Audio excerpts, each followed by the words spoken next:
আসসালামু আলাইকুম প্রিয় দর্শক বন্ধুরা, আপনারা দেখতেছেন একটা পুকুর। আসলে এই পুকুরটাকে দেখানোর একটা উদ্দেশ্য রয়েছে। আমি একটা মেসেজ দিতে চাই, সেটা হলো আপনারা যেটা দেখছেন এটা পুকুর না। এটা পুকুর না, কারণ আমি যেই জায়গাটায় রয়েছি সেই জায়গাটা রাস্তা থেকে প্রায় 15 ফিট নিচে হবে, এর বেশিও হতে পারে। যাই হোক, আমি যে জায়গাটা আছি সেই জায়গাটা হলো একটা নদী। ওই যে ব্রিজ দেখতে পাচ্ছেন, এখানে বর্ষাকালে পানি জমা থাকে এবং শীত মৌসুমে পানি শুকিয়ে যায়। এখানকার মানুষ এই জায়গাটাতে কৃষি জমি করে।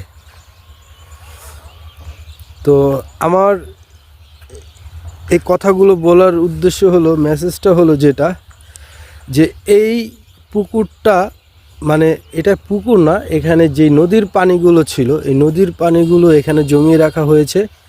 এখানে যে দেখুন বাঁধের মতো উঁচু করে এই জায়গাটাকে খুঁড়ে খুঁড়ে তারপরে এই এই জায়গাটায় ঠিক আছে পানিগুলোকে ধরে রাখা হয়েছে, নদীর পানিগুলোকে, এবং মাছও আছে। যাই হোক, এখানে যা আছে সব কি নদীর মাছ। অভিনব বুদ্ধিতে এবং পদ্ধতিতে এখানে নদীর মাছগুলোকে রাখা হয়েছে, ধরে রাখা হয়েছে। আর একটু পানি শুকালে এখান থেকে মাছ ধরবে। তো বন্ধুরা,